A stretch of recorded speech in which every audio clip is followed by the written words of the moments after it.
Blessings, everyone. Thank you for joining me. And today I have a very special guest, although he's joined me before, but it's been a few years. Father Deacon Ananias Sorum from patristicfaith.com. And he's also started the MontaNika conference that takes place every year up there in beautiful Montana. So thank you for joining me, Father Thank you, Deacon. Joseph. God bless all of you. Good to be here. Good to be back. Yeah, thank you. Thank you. The reason I asked Father to join me is that he gave a really great talk on the St. Paisios Brotherhood website about betrayal. It is excellent, excellent. And it got me thinking about a lot of different stuff because I've discussed things like trauma and abuse and overcoming or trying to heal from those things, but I hadn't really specifically looked into the as related aspect of betrayal. So I was hoping that Father would come and share that with you, and he said yes. So thank you, Father. Thank you. Yeah, this it's interesting how this topic even came about when I was invited by Father Hans and my godfather Gary, who run the St. Paisios Brotherhood. We talked about some things that we thought might be timely and important to talk about. We were just kind of brainstorming and then came upon this that nobody's really kind of talked about betrayal, and we've all kind of gone through different types of betrayal, some a lot worse than others, and especially friends, family members, god forbid clergy, um, and but people go through that and it's just kind of not addressed. And I think I generally started with the theme of forgiveness because that had been on my mind, and then I coupled that with, well, what does that mean in terms of betrayal? I mean, which is one of the worst kind of things that you could go through, And we saw on some of the gentlemen on the Brotherhood even talked about, wives that have left them or cheated on them as Hmm. well. That's another aspect that's just uh, the trauma. And I call this, it is moral trauma.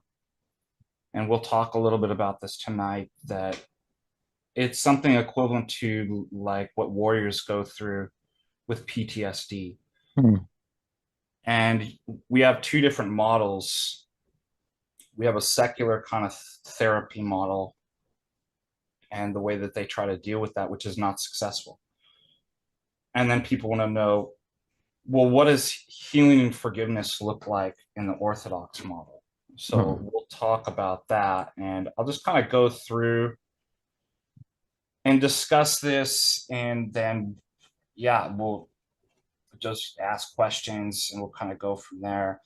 And this was such a timely and important and surprisingly successful talk that I actually changed the MontaNika when Father Turbo and Father Turbo, I got this idea at the last kind of minute. I'm like, Father Turbo, I want you to join me.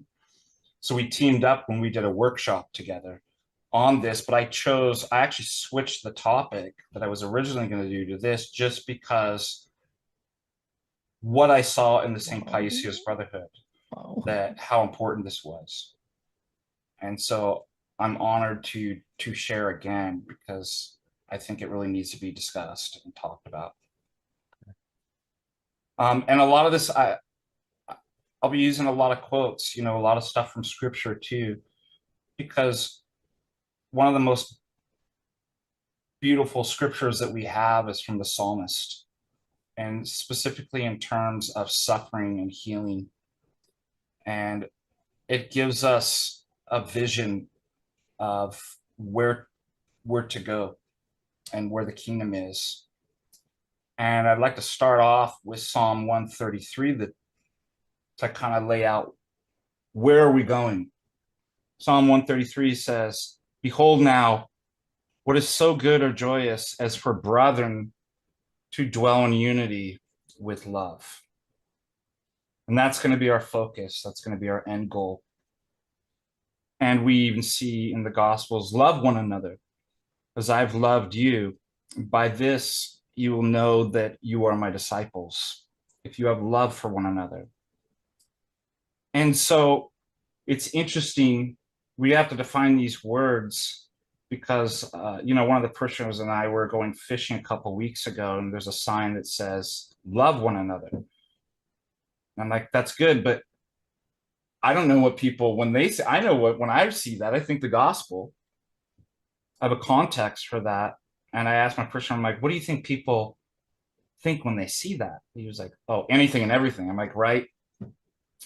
And so, words don't just exist in a vacuum that are just kind of universally understood. It's the context, it's the religion, it's the life, the faith and beliefs that condition what those words mean. So we'll talk a little bit about that. We have a very specific idea of what love means. And I always like the late Father Hopko when he addresses this, and he's got that New York, who doesn't like love? Everybody, the Beatles sing about love, but how love, where love, when love, see, those things really do matter. And, the secular world tends to have these kinds of abstractions where the words no longer intended to, they're vague abstractions and they're not intended to kind of communicate information, facts. But you can pile in whatever you want to mean in that. And so in light of that, these are just platitudes when we see a road sign that says love one another. It's the specifics that matter. And we'll get into the specifics. And so one of the things that gave me this idea to talk about this is one of my godsons had recommended Dr. Timothy Patis's book, The Ethics of Beauty, and actually sent that to me last Christmas as a Christmas gift because he knew that I probably wouldn't read it unless he sent it to me. And I'm so glad that he did. And I was working through this and I'm like, this is amazing. And that's how this theme came together of betrayal and forgiveness. And one of the things that Dr. Timothy Patis talks about, he starts off with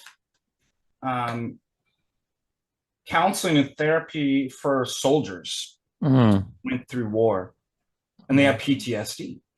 Yeah. And what they've done, whether they've done an action or witnessed it, there's a moral trauma, a moral harm that's actually, and what we mean by that is that there's an injury not simply to the mind, but the soul itself. And so what do we do? And this becomes kind of a template for understanding all kind of injury, moral injury. And we're going to be talking about betrayal is certainly a moral injury in which the soul is in a PTSD. And so it's gone through war. It's either done something or seen something very much like war.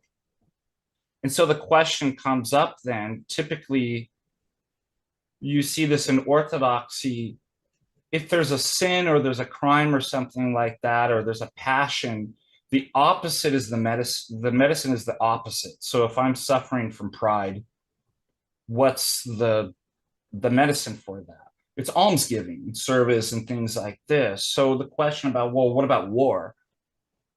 What's the opposite of war? And people immediately in their minds think peace. Peace is the, and so I'll read this quote by Dr. Patis.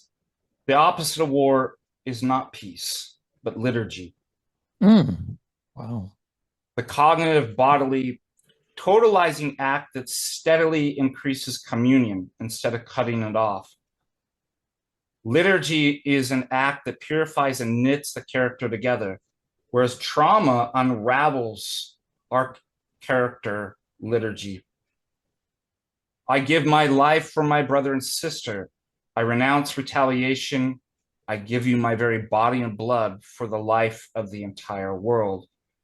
We begin to see what's going on here is in that context. when we are betrayed, when we go through an event in war like that, and that is a like war, somebody has set themselves against you and they've created a moral harm in your soul, and you have a sort of PT, you have a moral injury. What is happening to that person is their very being is coming unraveled. So Dr. Patista says we find ourselves in these moral harms excommunicated, not by an official pronouncement, but the very act of sin and betrayal and moral harm excommunicates us from the community of the other. And so the reason why he's saying the opposite of war is not peace is because our very being of our personhood, and personhood is really interesting. And we'll see this, that typically in the West, and the errors going all the way back to Greek philosophy, is that it wants to define personhood in terms of rationality, reduce everything to the rational. Oh, so the person's just a individualized rational essence, as you see in the West. And we'll actually see that all the heresies actually come out of this same idea. However, personhood is more, persons have a rational essence, they have a rational mind, but they're more than that. A person and personhood receives its existence from the other. And even using the term existence, right, referring to the possession, a person possesses this being, in the Latin existere, right, to stand out from, the fact that it expresses that one possesses one's being of their personhood because of someone else. And all we have to do is think about personal, the persons of the Holy Trinity, Father and Son. A father is a father because its relation possesses the being of that hypostasis of fatherhood in light of what? The other, the Son. And we're made in the image of God. And God is a community. He's a Trinity. And so when we experience moral harm, we're excommunicated. And this is why we begin to lose ourselves. We begin to unravel. Because if our identity is found in community, because that's the image of God that's instantiated. So that's what it means to be a person, then I'm losing my personhood. And you can see this. I do appreciate that he begins the whole book talking about the warriors who, experienced horrors in war. And what do you see? They're unraveling. They're losing themselves. They're in despair. They're no longer, as it says, an integrated, totalized whole person. They begin to isolate, right? And eventually, God forbid, we see exactly what happens, they commit suicide. That's the end of that. And so the healing then is not to bring them into a place of peace. The warrior is brought back into peace. He's not in war. He's not being healed. Nothing's happening to him. He proceeds to unravel even more and lose his very being of his person. And so that's why it says, but liturgy is the opposite of war.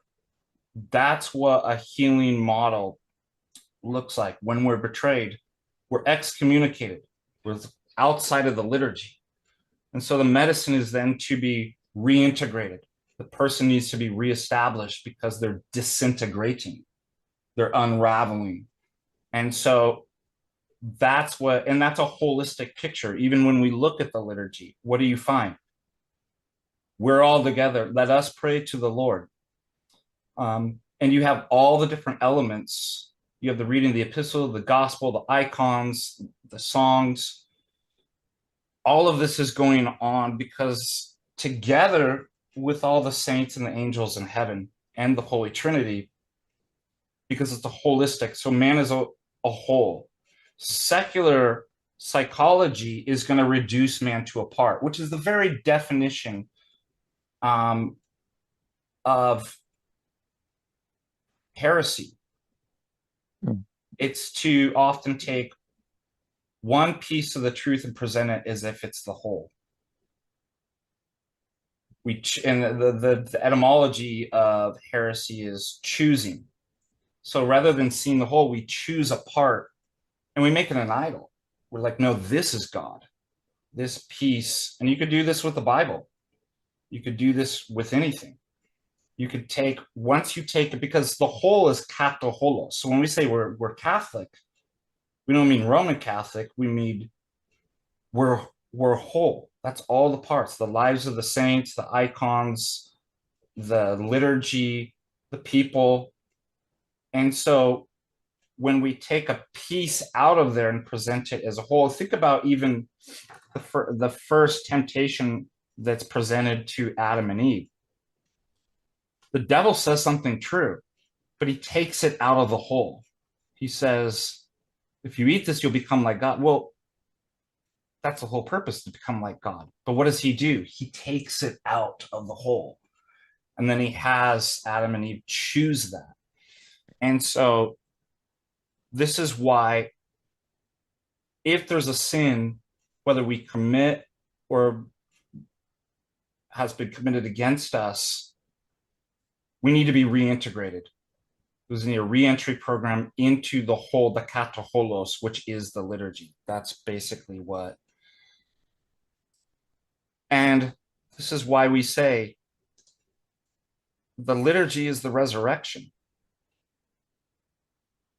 Well, the resurrection is in the context of what? Sin and death. Mm-hmm. So we've all gone through a betrayal. The devil has promised us something, we engaged in it, or we've done it to another. We betrayed God and humanity. So we'll talk about, us being betrayed as well, but we betray as well. And it's through this that we enter into death. We lose ourselves and we're going to headlong the sickness unto death.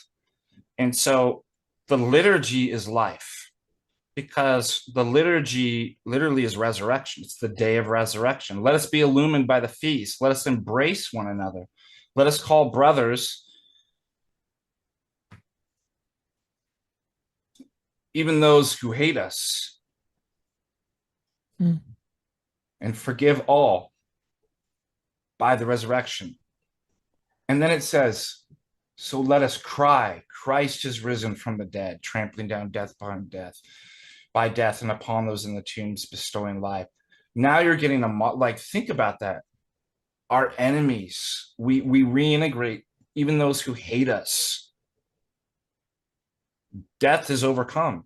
Like everything, all the betrayal and the sins that disintegrated us, that caused us to lose paradise and to lose ourselves, has paradise lost has become paradise regained in the liturgy, in the resurrection. Mm. So that even those who hate us are now can be reintegrated. And that's what it means to love one another. So that's quite powerful. And let's talk about forgiveness.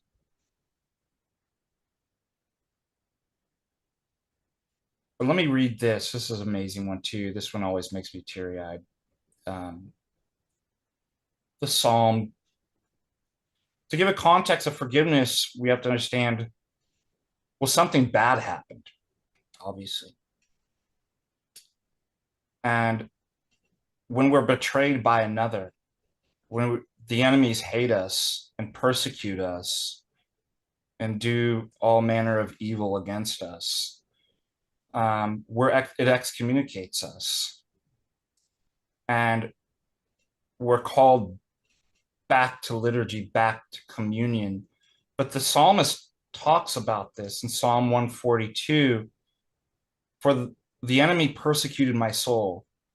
And it's really beautiful because it shows what happens when you're betrayed, when those that hate you and do all manner of evil, what actually happens to the soul. And it's horrendous. He humbled my life to the ground. He caused me to dwell in dark places as one long dead. Because that's what's happening when you're excommunicated. You're separated. Your very being, which is in communion, you're now isolated. You're alone as one who's dead. My spirit was in anguish within me. And that's not even enough. You don't cease to be. It's like a ceasing to be while you're still ceasing to be, right? In absolute isolation. And so there's anguish within the soul. And that's what the psalmist says. My spirit was in anguish within me. My heart was troubled within me. I remembered the days of old, and I meditated on your works. I meditated on the works of your hands. I spread out my hands to you. My soul thirsts for you like a waterless land. Hear me speedily, O Lord. My spirit faints within me. Turn not your face from me, lest I become like those that go down into the pit. Cause me to hear your mercy in the morning, for I hope in you. Make me know, O Lord, the way wherein I should walk, for I lift up my soul to you. Deliver me from my enemies, O Lord, for to do your will, for you are my God. Your good spirit shall guide me in the land of uprightness. For your name's sake, O Lord, give me life. So we're entering into death. It's the sickness unto death. And yet there isn't a severance from the life giver. And there's hope and faith crying out in anguish, like, give me the medicine, reconstitute me, O Lord, in your righteousness, you shall bring my soul out of affliction. That's really that's one of the most powerful psalms that you could read. So that gives a kind of context and contrast too. And you often read this in the prayers, the contrast about just, it's not ignoring, and we're going to talk about forgiveness is not forgetting. It's, notice, we do not ignore evil. We remember it. And there's a contrast of acknowledge just how bad. We're not going to say, oh, it's all hunky dory, everything's fine, there's no more suffering. Like, we acknowledge it for what it actually is. It's evil and it's death. Yet the contrast is the liturgy and the Lord.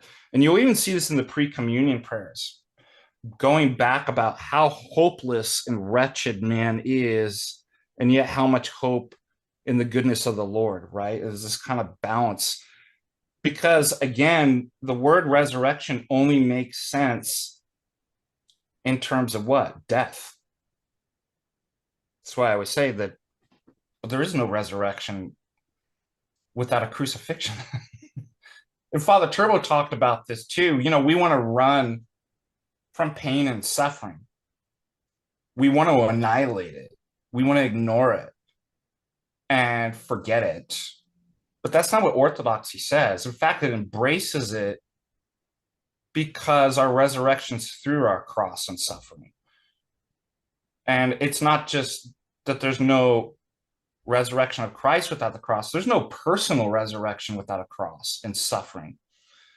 So what we're called to do is not abolish it, forget it, ignore it. We're called to transform it. We're called to walk through death. The only way into eternity is through death. And so I think that's why you get those in this prayers. It acknowledges it. It's real. And, you know, even Dr. Timothy Patissis had said too, it's important in counseling that the person hears that I understand what you're going through, even if I hear you. And even before, you know, saying anything to be a co-sufferer there with them. And oftentimes, just like the word of the cross, even though Christ said 7 words from the cross, the word of the cross is silent. It's incarnational.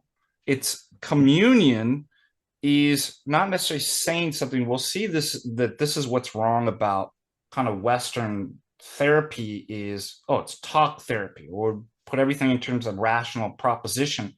But you have to understand that if I had somebody in front of me and said, describe this person, immediately I'm putting up propositions and judgments, and I'm distanced, right? I'm not actually seeing the person. But if I walk up to them face to face, I don't say anything, and I see them. I don't see them through propositions and words and talk. I see them. That's what it means to be the mystery of the person, the face-to-face experience, to be in communion. So one of the first steps in healing is to be like Christ. The word of the cross is silent. And so when we encounter somebody who's gone through moral harm, it's often perverse to say something. To say, well, blah, blah, blah. And then you give a treatise on how life and suffering works. The first thing is to be present there with them in silence. Because this is what Christ does. He takes on our sufferings. He doesn't give us a philosophical treatise or a psychological, report on how all this works out and how this is all going to be. What does he do? He hangs on the cross. That's because it reveals who he is. And I think that's what I was saying here in Dr. Patristic was saying, I can be with the person in the suffering. And I had this experience once. I was wearing my cassock when I was in Orange County. When I used to live in Orange County, I was going to the market, and a lady came up to me, and she was visibly upset, and she was going to have a word with me. She says, "You're a man of cloth." And she tells me this horrible story about her son dying of a drug overdose. And she's like, he's gone. What do you and your God have to say about that? I'm like, well, just cut to the chase. And I said, I don't have any words for her. I said, I can't even imagine what you've gone through. I said, I might have a little glimpse through my own suffering, but I'm like, I'm willing to stand here with you and hear you. And she cried. That's good. I like that. And she says she said that's the best answer anybody. She's like, it's the only answer anybody's ever given me. Yeah. And that gave me a glimpse of like what healing. I'm like, all the other stuff's later. Like, talk. It would have cheapened it. Well, you see, God has a plan. I mean, what do you say to somebody that's had that type of loss and they feel betrayed by God? God, you took my son. Anything, and I said that anything that's coming out of my mouth's going to be offensive. Like, there are no words. There's just silence, and I can suffer. I can co-suffer with you, right? I can take on that level of sympathy and silence. And that's important because that's really where the harm is. She found herself alone, abandoned, perceived abandonment by God, the church, probably her family. Her son's gone, so she's in isolation. She's excommunicated and she's unraveling, and her spirit is in anguish. And she feels dead. So what do? You bring the liturgy to her. You reconstitute, by just, I'm here in communion with you. And I can go, let me see if I can find the actual quote. It was really good.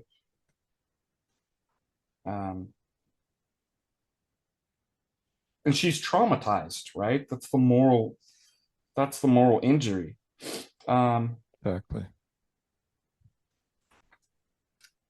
I had some of this written out, but it's always when you want to find.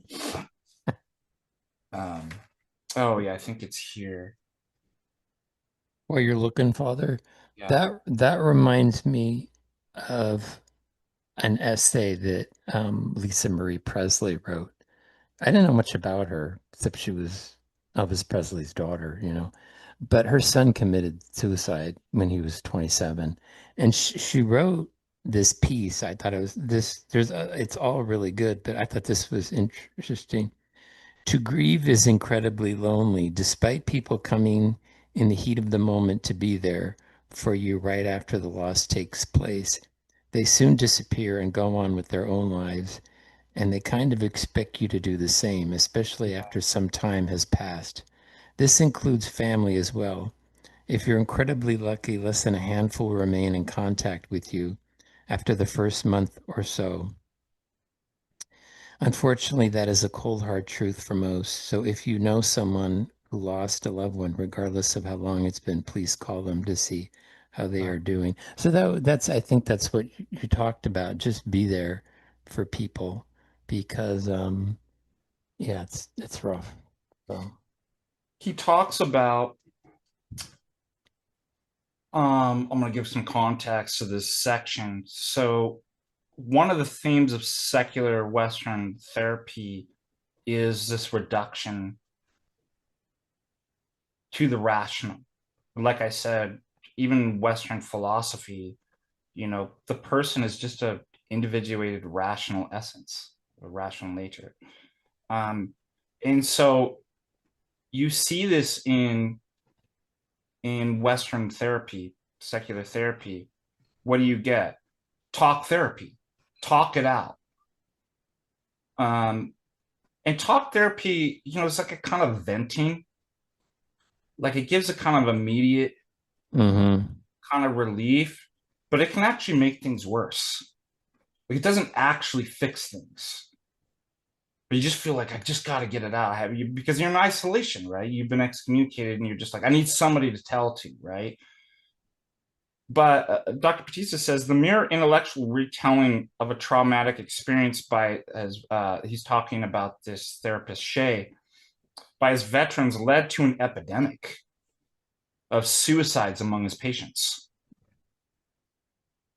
The mentalist approach is always bad, but the trauma sufferers are your poor, your canaries in the coal mine. They are our best and first clue as to why modern psychology is so flawed. So you're causing them to relive like you're bringing it back up without any solution of how to fix it. So I'm assuming I'm just like, well, yeah, like it just causes them to revisit it. And all of this is, like stupid Freudianism. Oh, it's all these buried stuff. So we just bring it out, and that's to the surface, and that's what. No, it Well, doesn't. It leads to suicide. It leads to death. And so the worst. I've Yeah, done it real quick, Father.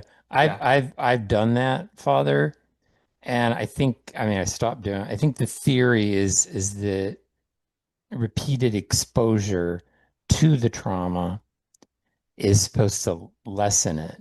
yeah. But I think there's some truth in that too, but I think constantly going back is also really it's harmful. And I think if you're in that kind of therapy, you need to know what point you got to stop. But I think a lot of people don't. Yeah, and I think his point is it's not that we don't talk about it, but talk Yeah, therapy, just talking about it and leaving somebody there without the other parts is not going to fit. It makes it worse statistically. You start getting the epidemic I believe that. where you need these other things here.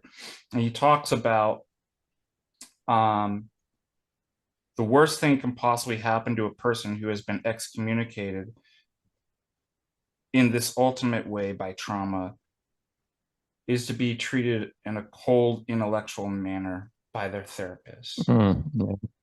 I remember Abison Milani talked about, when I had first met her and we were talking about therapy, and she was really critical and I didn't understand it at the time, that she was really critical of secular therapy.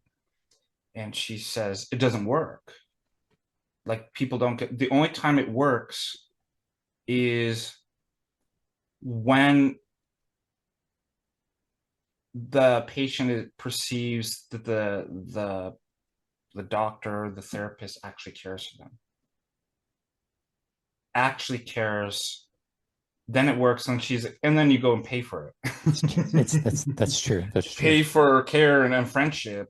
Now, of course, they got to make a living and stuff like that, but she had a point. I think she was pointing back to the liturgy, that like we could do this type of care, and you don't pay, you know, somebody to do that. We offer our lives as clergy to do that. And so otherwise it's just cold intellectual, let's just talk about, that's why there needs to be care.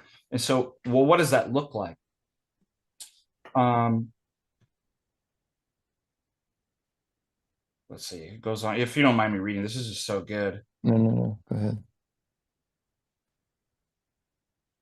It's friendship, because friendship is communing, right? Mm. That's why I started off this by actually talking about and quoting, behold now what is so good and joyous for brethren to dwell together in unity and love. So that's what therapy is. It's brotherhood, it's love, it's care. It's not cold intellectual, but we are also intellectual, right? So there's a part of that. We just can't reduce the human being to any one aspect of the whole.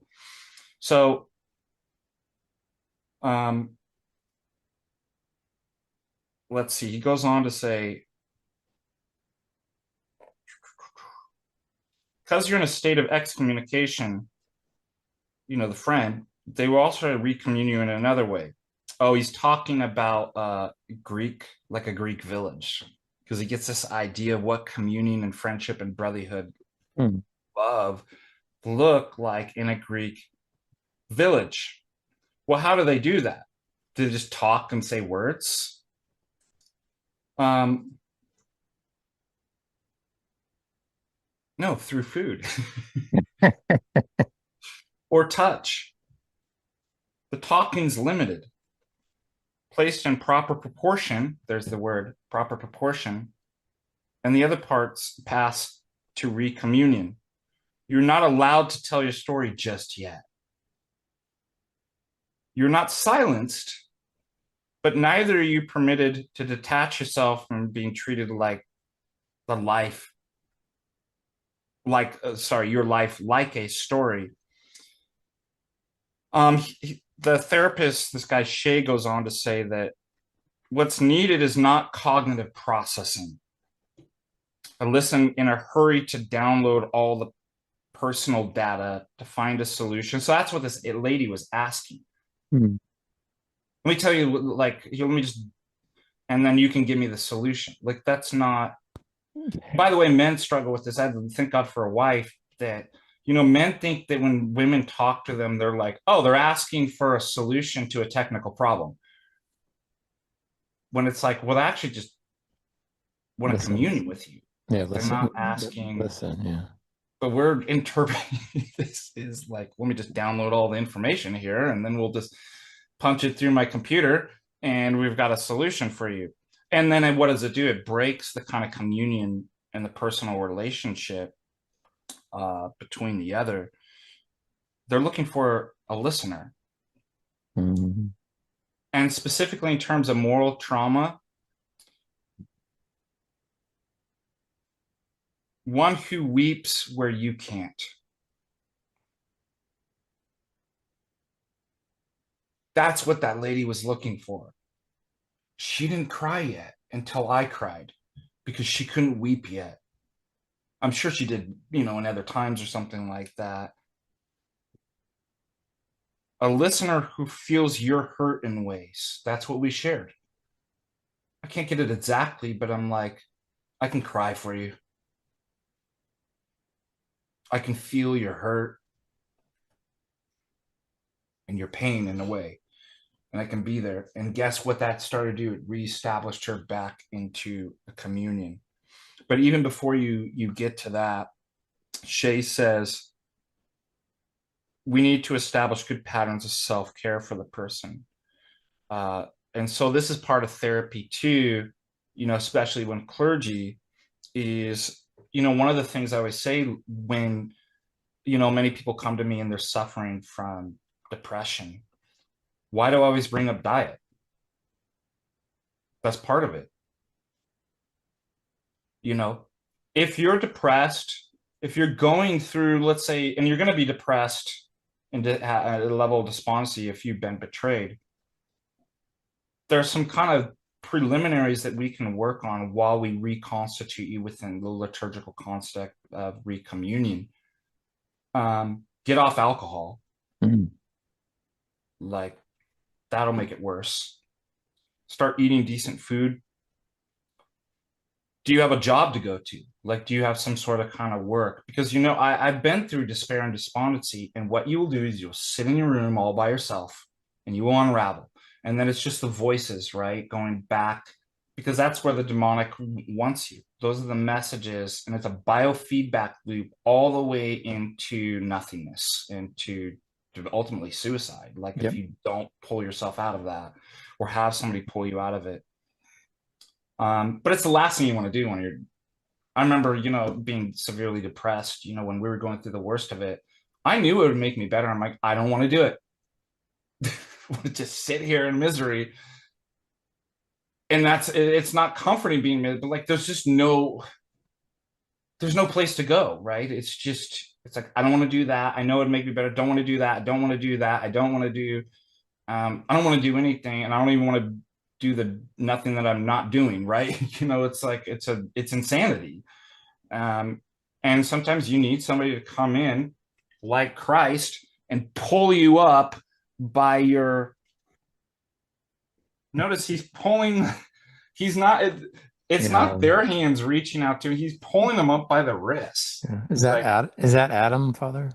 yeah, Adam and Yes. Eve. It's like you got Okay. yourself in a place that you can't get yourself out of, Yeah. pulling you up out of death. And Mm. goes on, and then comes after that, once you kind of get some of the basics down. And again, I'm bringing this up for any moral trauma or something like that. You're going to find yourself in this. Let's get in good patterns, right? These are like the basics, small steps, because typically people want in their spiritual lives all or nothing, all at once. It's like, well, actually, it's not how it works. It's just one, oftentimes, foot in front of the other foot. Small, basic, slow, consistent. And so let's establish some good patterns. Then comes the empathetic, the empathy, the empathetic listening, which he says should be reflective, not in the sense of providing a more organized or intellectually retelling of the story, but reflective in that the listener is touched without being overwhelmed.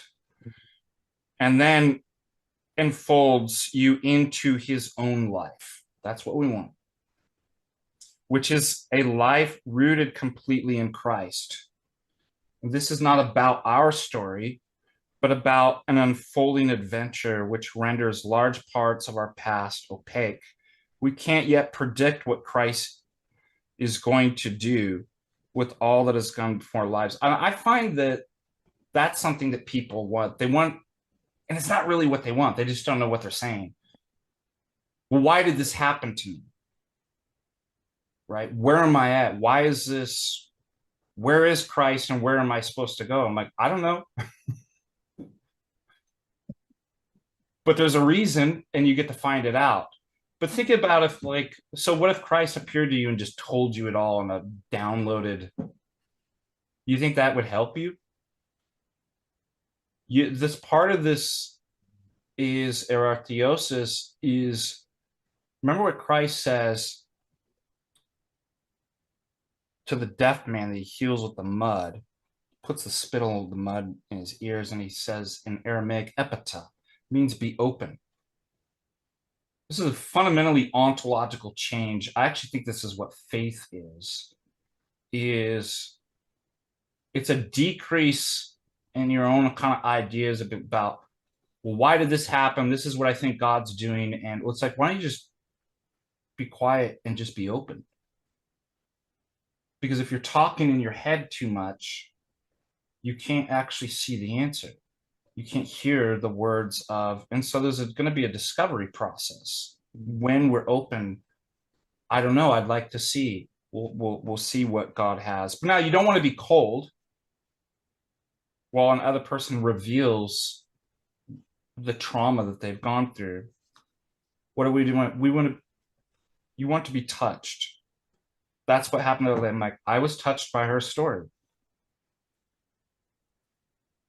and maybe if they're not even saying that much, they see. That's why I said Abison Milani said the only therapy that works in secular is when the person sees that the other person cares. Which is right. So, I had to learn this in my own marriage too. Of course, I care for my wife, but that's not the important part. The important part is that she sees that I care. I take a different mode of being with her. That's part of healing. That's because marriage itself is a communion. Um, and I'll finish this up in just a second. He may not acknowledge what he's seen in you, but secretly it's touched that you are mourning with him or her. That is the aim of this therapeutic relationship, to feel the emotions that he can't feel, to recommune the person whose trauma has placed him outside of human communion. Mm-hmm. If an expression of empathy is overdone, of course, then the sufferer resolves again not to share. And that's what I don't like too, that I hate, they've even brought these people into like clergy retreat, like conferences and stuff, where it's like some secular therapists, and it's like, others like, now make sure that oh, I see what you're saying. That must be really difficult. I turned to one of the priests and I'm like, just condescending. It's so inauthentic and fake, right? I'm like, so you're lecturing us through and so I actually mocked the lady. And I was like, so what I'm hearing you say is that you're saying that we should be, and she didn't even pick up on what I was doing. And like all the other priests were laughing, but I'm like, it can't be mechanical like that. We have to really actually feel that and be present with the person. That it's, oh, I just learned this line that I'm supposed to say. So the person thinks that I'm listening to them. That's right. I mean, it's just obvious. I don't know, like about you, but I can pick up on inauthenticity right away. I'm like, this person is not an authentic person. They have to feel our empathy. Yep. A patient of concern, somebody who's gone through betrayal, right? It can be enough to let the sufferer know that our helper has cut themselves off from him or her. For such an expression of empathy could only come from a person who feels themselves well and the other person sick. Our empathy for others should be an icon. There it is. It's all about the theology, the icon of Christ's empathy for us. It's not about the healer in the end, but about the mystery of Christ's own crucifixion and resurrection. That's why I brought it back to liturgy. Anyways, that was such an important part that I wanted to read that. Any questions real quick before I move on to then talk about forgiveness? Yeah, I hate to add anything because I no, please do. I just one thing, I took a lot of notes while you were talking. One thing I wanted to touch upon was just like the definite. I'm a shallow thinker, Father. You go deep, but I was just thinking of like the definition of betrayal, like what is it and why is it so powerful? And I was thinking about it, and betrayal is a violation of trust by those oftentimes who are most close to you. So I'm thinking like family members, parents, spouses, clergy. You mentioned that. So it's different. So I was thinking of like a car accident. So you are in a car accident. It's not your fault. You're, let's say, severely injured. And maybe the other person, let's say the other person was a drunk driver. That is like an injustice that'll make you mad. It's their fault. That it's not really a betrayal Yeah. because they're a stranger to you. You don't have a relationship with them. So a betrayal is something that goes much deeper. And you talked about that it's an injury to the mind and the soul, and that's it. That's it, Father. So I mean Well, that car accident was an injury, but it's an you know, injury, but it's it yeah, and doesn't that injury doesn't unravel your being and excommunicate you the way a betrayal does, exact. That's it. That's it. Exactly. because it doesn't fundamentally involve the essence of our personhood. And I'm glad you brought that up because I'd like to bring up a historic event of if you ever watched the documentary Beyond Torture about the uh, camps in Pitești, Romania, under the Ceausescu regime, and uh, two of our priests who are deceased in the Romanian Episcopate, they're buried in at our cemetery, the Vatra in Michigan, Grass Lakes, Michigan. There, but Father Calchu and Father Roman, they went through those, and it's really interesting. I don't. It says beyond torture because whatever like historical event of like camps and torture you think this is beyond it because they did something that had never been done before. Um, it was beyond just physical torture or just mental. What they actually started to do, the communists became obsessed with personality and personhood. And they wanted to actually do quote unquote scientific experiments of how to deconstruct personhood. So, not torture somebody, they literally wanted to undo the person's very personhood. And what they did, and this gets to betrayal, they would have, and they specifically focused on Orthodox. And that makes sense, right? It's like that's where the image of person like would be, that's the icon. And so they focused on that, and specifically priests. And what they would do, they would get they would establish a communion of trust, right? So they would enable a situation in which and encourage they became friends. And beyond friends, the priest became a confessor. Um, or and it wasn't always priest too. Maybe another person would confide and confess, like, right. So they started to build the relationship so that the two personalities were started to come into communion, right? And the interesting about personality or personhood, unlike rational essence, you're a rational animal, right? That's what you are. Personhood um, always admits of development. You can't become more rational human being essence, right? Like that's what, but personhood, right? This is where theosis is involved, is always has a kind of openness to become more. And so the person's become constituted in relationships and brotherhood through trust. There's the communion. And then once that happened, they attempted to then break it. And what they did is by betrayal. They told one of them that we will release you. We'll stop torturing your family members.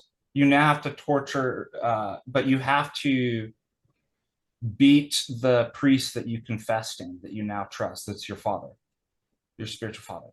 And they do it. Well, and then it got worse. They didn't let them go. And then they switched it. Then they told the priest or the other person, the friend, or like to do the same. We'll let you go and we'll let you stop torturing your family. Um, if you now turn on your friends. And what they did is they broke the person.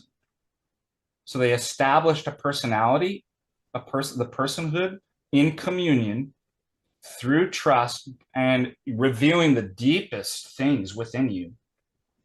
And then they broke it and they unwrapped, and they were doing experiments of like, how do we break a person?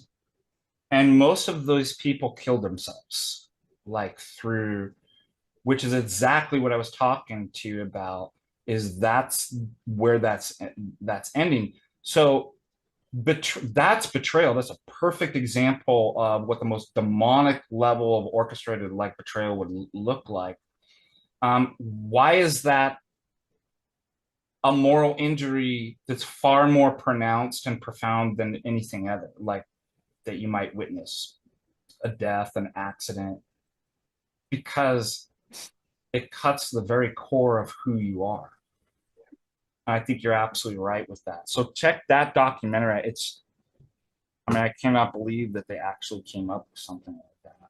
And of course, they always integrated it with a physical torture as well, Yeah. so that, and a demonic memory eternal, right? They incarnated the memory so that you wouldn't forget. It's now incarnated literally in your flesh. Yeah. How evil is that? Yeah. I can relate to that like in a rudimentary level because um I made a resolution not to talk about my Catholic past so much, Roman Catholic. But I mean, there were priests that I had opened up to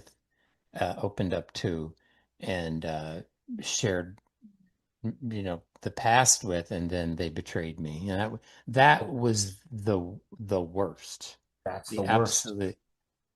I mean, it got so bad. Well, I'm not gonna get into it.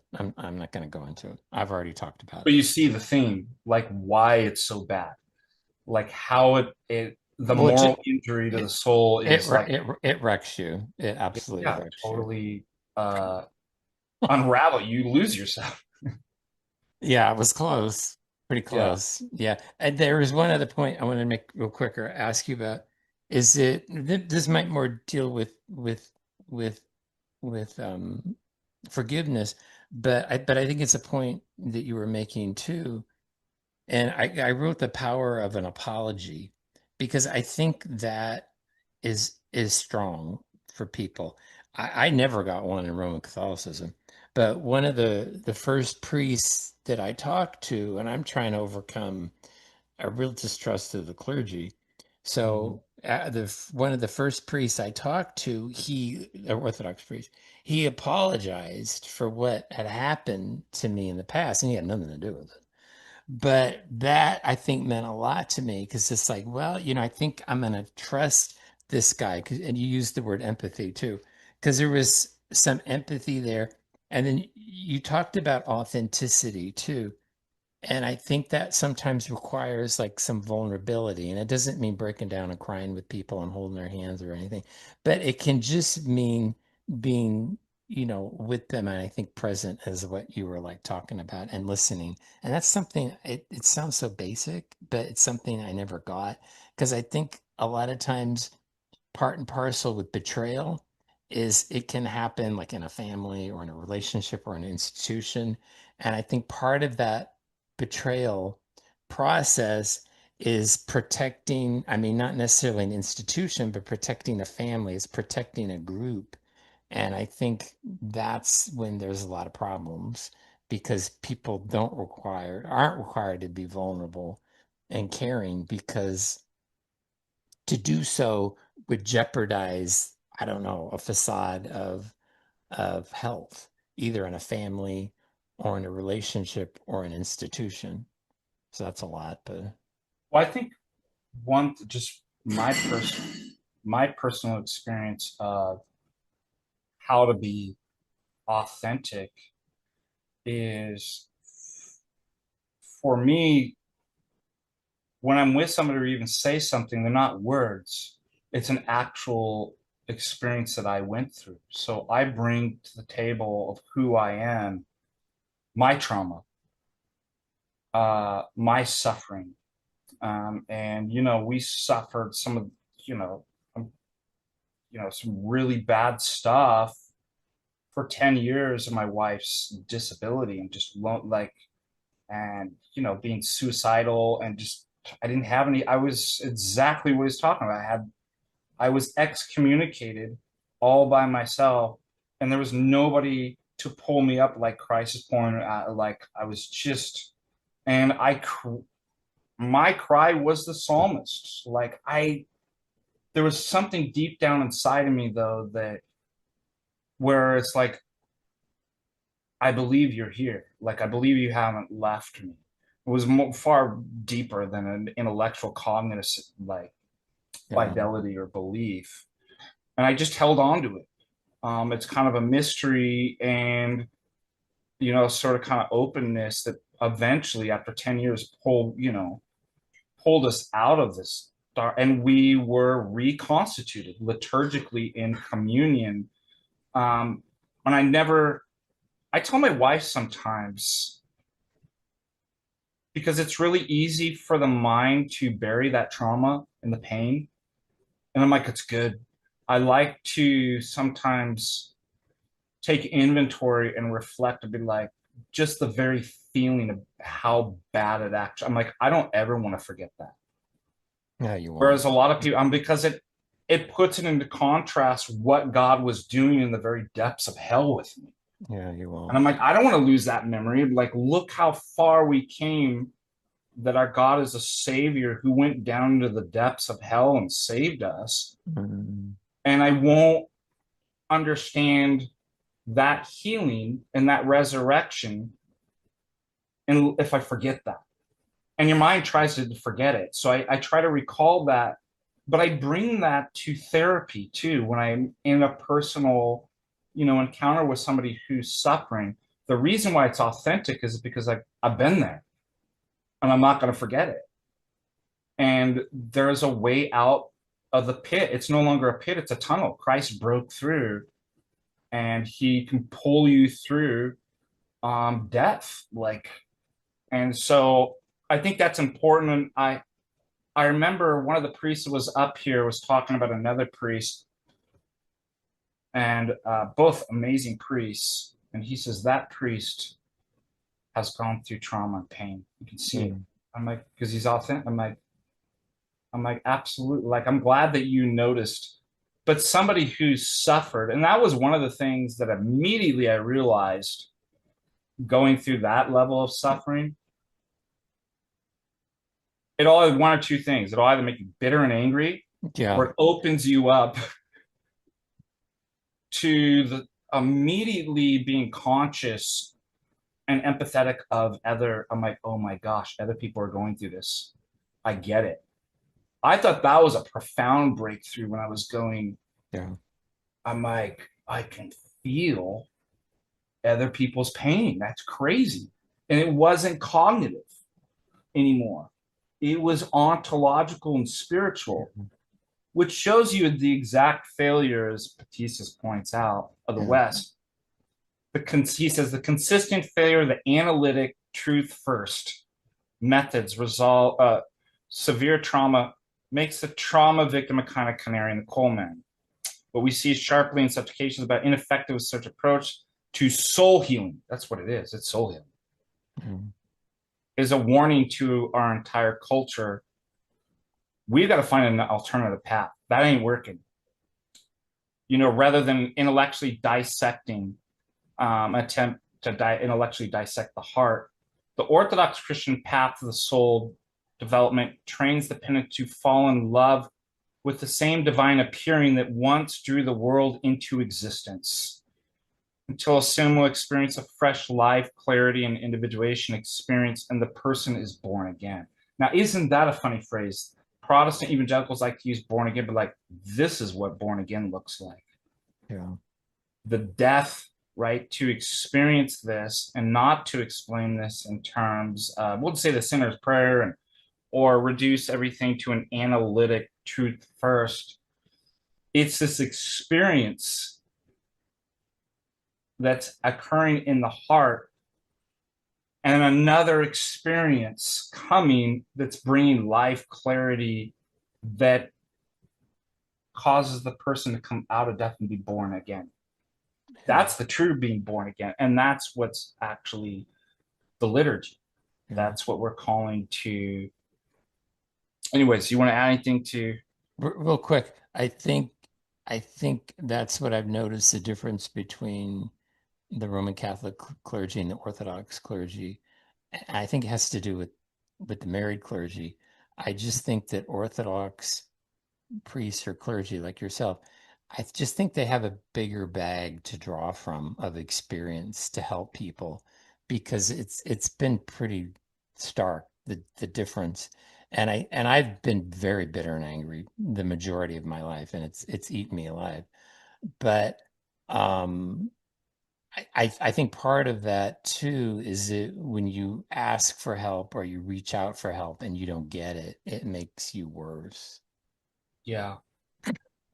It's I just mean, I never went through anything as awful as you went through, but in the sense of kind of betrayal and anger, I remember in my PhD program, philosophy, I was suffering. I wanted help so bad, and I didn't know what to do. Like, I was just like, I guess you reach out to, the professors or something. Like, and I remember one professor was like, "How's it going?" I'm like, "It's miserable. I want to kill my like." And mm, it was such a cheap answer. He was like, "Well, don't worry, things get better, and people have it a lot worse than you." I'm like, "I wish you died. I wish you would suffer everything that I remember." And not what you say. Yeah. I'm like, Mm. "Yeah, like," and I started to have like contempt, and it was demonic. I'm like, this guy's liked it so well. He's making tons of money, has this great house. He's a star philosopher. I'm like, I hope he suffers. I hope he experiences everything because that's like the fact. So there was an excommunication there, Been and it there. started to turn evil in my mind. Like I Oh was yeah. angry, and I wasn't content with it suffering in my soul. I wanted to spread it. I'm like, until the whole world is destroyed Yes. and Yes. feels what I'm going through, which is Yes. totally narcissistic. Yes. And I realized I'm like, I got to get myself out of this. I know. I was doing that a week ago. I mean, we all do it at different level. The idea is we spend less time, You you hope. know, in those kinds of thoughts because they're not our thoughts. I think that's why social media can be bad for people that have experienced this level of betrayal because you fall into just a pit of other people who are broken. And I've read it and I was like, oh my God, these are really, really people that are suffering, but and they're wallowing in it, and it is not good. It's No. bad. And it turns into resentment and hatred, Oof. and which, interesting enough, we'll talk about this a little bit later. The things that unravel you, the reconstitution and recommunion in the liturgy is in terms of all the opposites, i.e., the virtues, and how that, and forgiveness is one of them. If I listed out the kind of virtues, but yeah, all the opposite is hatred, envy, contempt, malice, like and they can build on it. They wrap into each other. Like one leads to another. So part of in our spiritual journey is to be able to identify that if I don't get in control of this passion, it opens up for the next one. So when there's a moral harm, right, you're already excommunicated. Now you're vulnerable to demonic. That's exactly where the demons want you. And so then you'll start thinking about, right, yourself, right? You go inward rather than outward in terms of communion. And you start to like, this happened to me. Why did this happen to me? And then you'll actually, so I noticed when I was talking about the other professors, one of the worst things you do is compare yourself to other people. So then I look at my life and the suffering trauma in my life, uh, and I'm like, well, look at this person, how good their life is. right? Mm. And so then comparison, you shouldn't be comparing yourself to, and it's all distraction, right? From basically the kingdom. It's the devil's getting you to look at other things so he can get you into further down the line. So the next one is once you start comparing, then envy. Mm. After envy, what? Contempt, hatred, right? And so each one builds on each other. And if you don't nip it in the bud at the beginning and realize what's happening, you'll go all the way down through all the vices of, so that's, something that's actually really scary. And part of the healing and the therapy requires being able to identify like when that's happening, how that happens, and to reconstitute. But yeah, and it happens, in everything in our lives too. So it's not just these huge uh, soul harms, trauma that happens, but like that's what, like even small things can become it's not nipping the bud a huge thing later down the line where we're just a bitter, isolated, angry person. And eventually, like I said, that leads you to kill yourself. Yeah. That's exactly where all that stuff will lead. Yeah. Um, Ay, ay, ay. No. well, let's talk about, and we're being held in cap. That's what I want to talk about, captivity.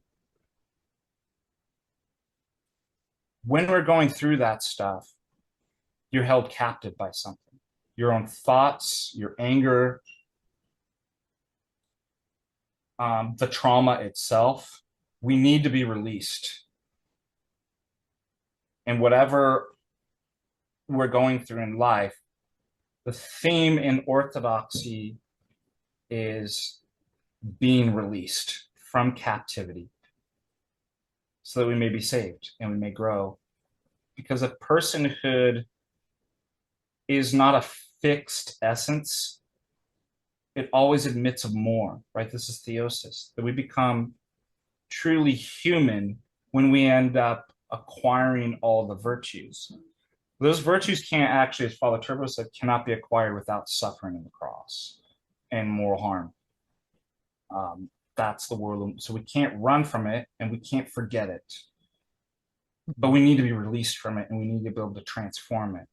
And then when we do that for ourselves, it begins to heal others, right? That's why St. Seraphim Seraph says you acquire the Holy, that's what the Holy Spirit is, the release from the captivity, so that when we acquire those, and the Holy Spirit is what endows us with all the spiritual virtues.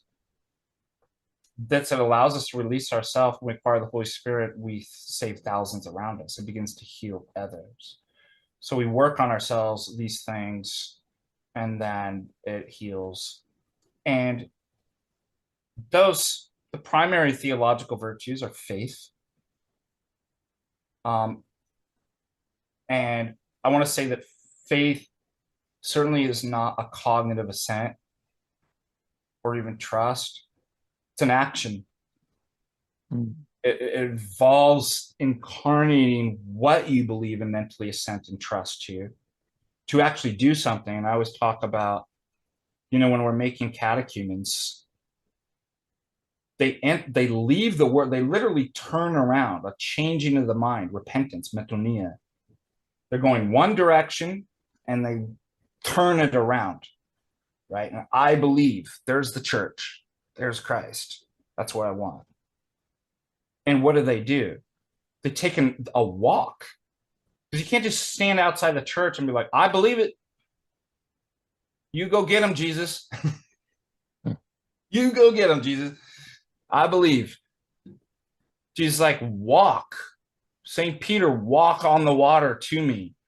Mm. And we walk. That's what faith is it's incarnating the trust and beliefs and literally walking to the doors, through the doors, spitting back on the devil, right?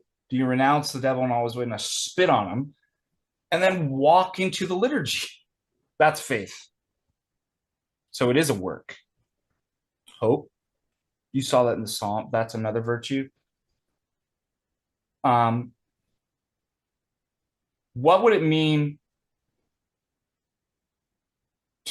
for somebody to say, I have hope and they never gone through any moral suffering or trauma. Oh, I hope. Yeah, I have lots of hope. Doesn't it mean a lot more?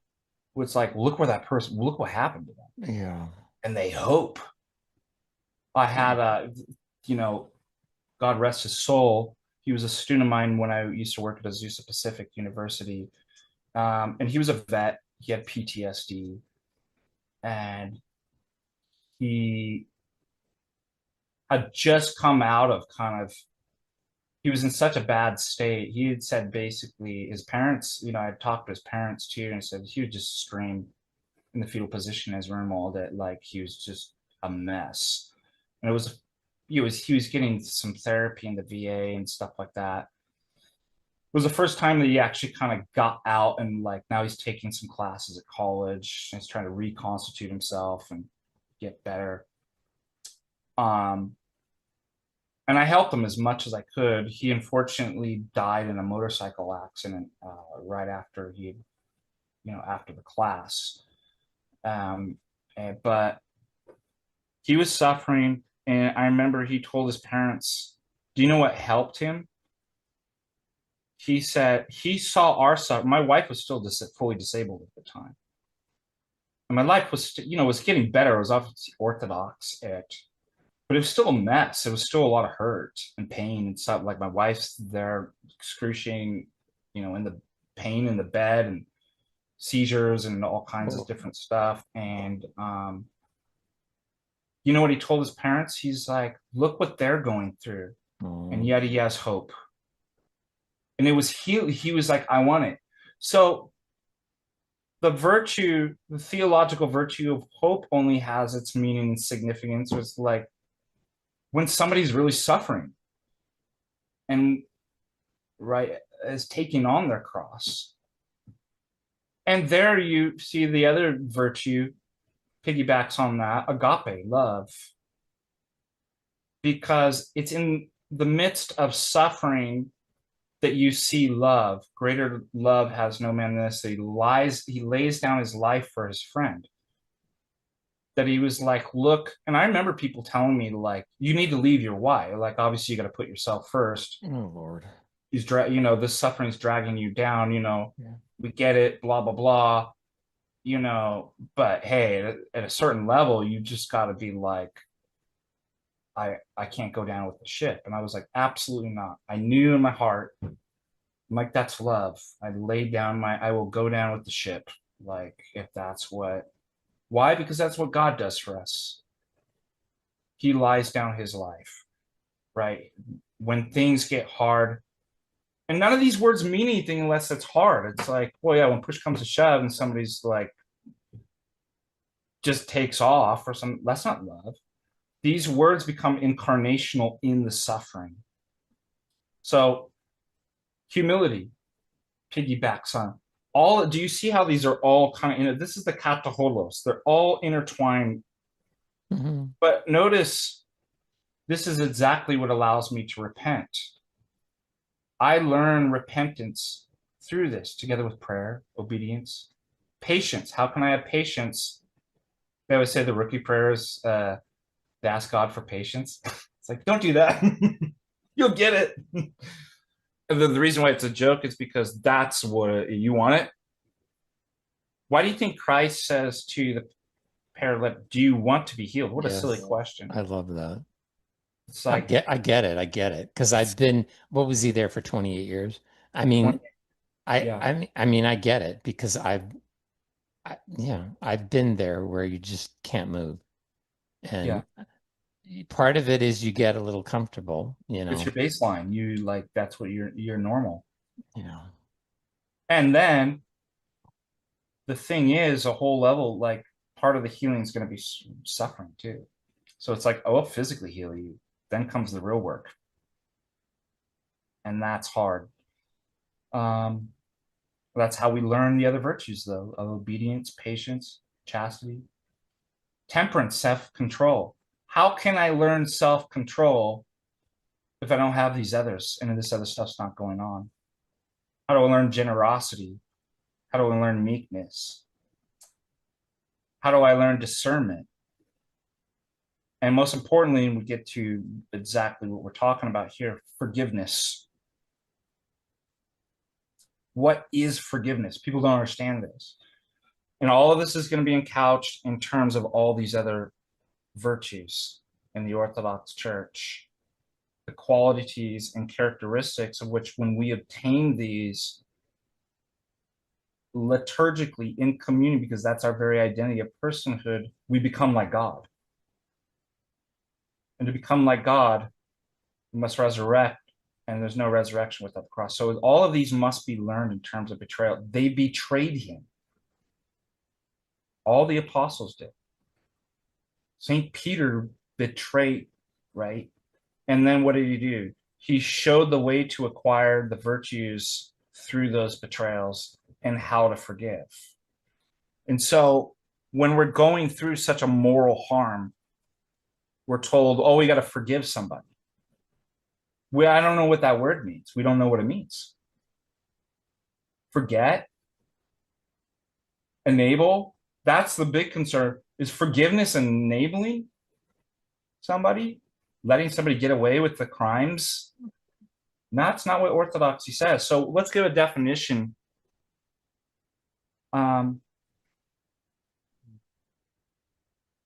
It is, in the Orthodox definition of forgiveness, is we're talking about the opposite of this is captivity. Do you want to be free, or do you want to be a captive? Do you want to become like God, or do you want to dissolve into non-being and lose your personhood into death? If you want the other way, we need to learn to forgive. Exactly. Because that's the openness that will allow us to become more than what we are and to become like God. So forgiveness is not forgetfulness. Forgiveness is a release from the captivity of the memory of the past. So whatever happened in the betrayal, no matter how deep that went, we're being held captive by it. Mm-hmm. And we're unraveling. Our very being is unraveling. We're excommunicated. So for me to be recommuned and reconstitute my being, liturgically speaking, I need to be released from that. And every sin will do that. Every sin we have to be released for, and because every sin excommunicates us in that sense. So forgiveness doesn't really do much for the other person, right? Only God can forgive in the sense of releasing another person. So if I forgive somebody, does it really change? Not really. It doesn't do much. Because I remember thinking, well, wait a minute, how do I forgive? I remember asking Father Russell this, how do I forgive somebody who's betrayed me, who doesn't want to be forgiven? Yeah, exactly. Yeah. I thought these people are enemies and hate me and want to see me Mm-hmm. dead. What? They're not sorry. They do it again. So don't you have to ask forgiveness to give it? And he said, no. Because forgiveness doesn't do anything for the other person. Forgiveness helps you. It releases you from captivity of the memory of the sin of the past that was committed, the betrayal that was done to you, so that you can progress and become like God and heal others. So what's happening through betrayal is I'm being held captive by resentment. I resent what happened. And rightfully so. It's right that, like, there's a part of it that seems correct. The problem is you're being held captive by the resentment, and it's killing you. As you'd Yeah. mentioned, it was destroying you. Yeah. It Yeah. does. It destroys us. The hatred and resentment, like, it doesn't make us better. It makes us worse. So if we want to get better and healed, we have to forgive. We have to be released from the captivity of the memory. But notice it doesn't say don't remember. We're all remembering. That's why I call those traumas back to memory. We even say memory eternal, right? Lord, we don't say annihilate everything that bad happened right? Hold everything in memory and make it right. But don't forget, there's still boundaries. I would never, I mean, imagine if uh, let's say somebody, this is a fictional story, it's not a real, but I imagine it's happened somewhere. Let's say you have a treasure at the church and they're a drunk and drug addict and they're not actually, they go and they take the church's money and they go to the casino and they lose it all because they're not sober. They're not thinking correct. Now, let's say they're truly repentant. They're not just saying it. And you say, I forgive you, right? Does forgiveness mean now let's put you right back in? Here's the bank account information. I would never put somebody that would like, I forgive you. I'm not going to be, I don't forget it. Like that's a real thing that happened, and we can't put you in a position where you could do something like that again for your own sake and for others, right? But I'm not being held captive. Like I don't have I'm released from that. And I think that's a good, and there's mercy in that too. That's the other thing is you're offering mercy, the resentment's being exchanged with mercy, but there's still boundaries. You still remember it, right? Because the mercy is the healthy thing to actually do, but you're actually released from that. Because only through the release could there ever be a reconciliation in a betrayal. But, whether certain relationships could ever, like I said, be put into the same position, that may not happen till the eschaton. Like somebody who cheated, you know, you could be released or you don't forget it, but like, could you go back to the same? Could you put the treasure who squandered all the money back in a, it's like, of course you can't. No. You can't. So that's important to know what forgiveness actually is. Does that make sense? Yes. Yes. And then also, through being released comes another virtue that's really important. Thanksgiving, Eucharista. How do I put myself in a disposition of gratitude of all things? I always say in the prayers, let us not forget all things are sent by you. We're like Eucharistically, like putting myself in a disposition of epitaph, of being open, where I'm not making well, how bad this saint is. I can't believe this happened to me. And it happens all the time to me. I've got lots of experience just this year with just like stupid stuff that, happened, losing tons of money or something like, why did this happen to me? Right. Um, why am I making a judgment about that? Maybe there's something good in that. Why should be like open? I should be open so I can be grateful to God so I can see. Do we not know that all things are sent by God? Right. Maybe I should stop being so prideful and thinking I know how all this works out. And because what happens when I take that mindset, I just become bitter and angry. Mm. And it's even like something stupid at the beginning of the day. If something bad happens, that can set my tone for the rest of the day. Where now I'm driving well, look at this idiot in front of, you know what I mean? Very well. I know very well what that's But like. it's like everything just starts to unravel and get worse and worse through the day. So I try to practice setting that back and catching myself when I do that. But a good practice for that is to just start the day off with naming things that you're grateful for. It puts you in a kind of mindset. Otherwise, you go the other way. Like and it's just practice. Um, and we have to be thankful that God even allowed us to go through the trauma of betrayal. And I'm going to talk about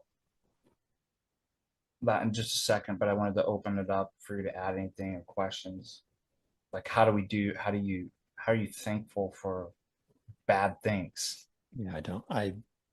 Yeah, I struggle with that. It's hard. So, And by the way, we can talk about, in one sense, we're just talking about this intellectually. You got to incarnate that. And unfortunately, you're only going to be able to do that through suffering and difficulties and stuff like that by practicing that. There was a student of mine who was Orthodox, was doubting the existence of God. And they wanted, you know, those doubts to be cleared up. I'm like, well, I've got good news and bad news. There's an easy answer to it. It'll be really easy. Bad news, you're not going to like it. And it was like, what? And I'm like, lots of suffering. Make it real clear. All these stupid doubts and arguments and philosophy go away. And that's what happened when, went up to, I realized that was one of my kind of first insights when I was in the dark night of the soul and the depths of despair. And I went to the department and I grabbed some of the professors and I'm like, I want to kill myself. What do you have to say about that? Do you think they said anything? I'm like, exactly. I'm like, oh, your stupid philosophy. What good is it if you can't reach a man in the depths of his suffering? I'm like, a bunch of meaningless garbage. That was a huge breakthrough for me. Guess what? It was apocalyptic. There was a review. Things were made really clear. But that's how my who wants, like, oh, that's what I want. I'd like a real clear argument for the existence of God. I'm like, I got one. yeah. Or if they've got one. They're called those concentration camps in Pitesh, Romania. I don't think you really want to go to that, but at some level, we all have to kind of go through that. So we have to be able to see how to be Eucharistic in the hard stuff. It's easy to be thankful when everything's going your way. Exactly. And I remember talking to Father in confession about this. That I'm gonna remember this one event. It's when my last car that I had, I was just gonna turn it in, sell it back to the Subaru. We just got our first snow, and there's a gas station right over here, and they hadn't plowed anything yet. And so the gas station was like, there's the main street here, and then the back of the gas station goes off into a side street, which goes, you just take to my apartment. So that's the way you always go. You come into the street, you get the gas, and then I always go out the back. Well, I couldn't see anything. It was just white snow, and there was this huge ditch. And my wife's like, "Oh my gosh, we're going down into a ditch!" And I bottomed out in the ditch and tore up like Oh, not good. all my suspend, like it's just like all the computer went out. I had to drive home like this to go straight. Like, and I was so mad.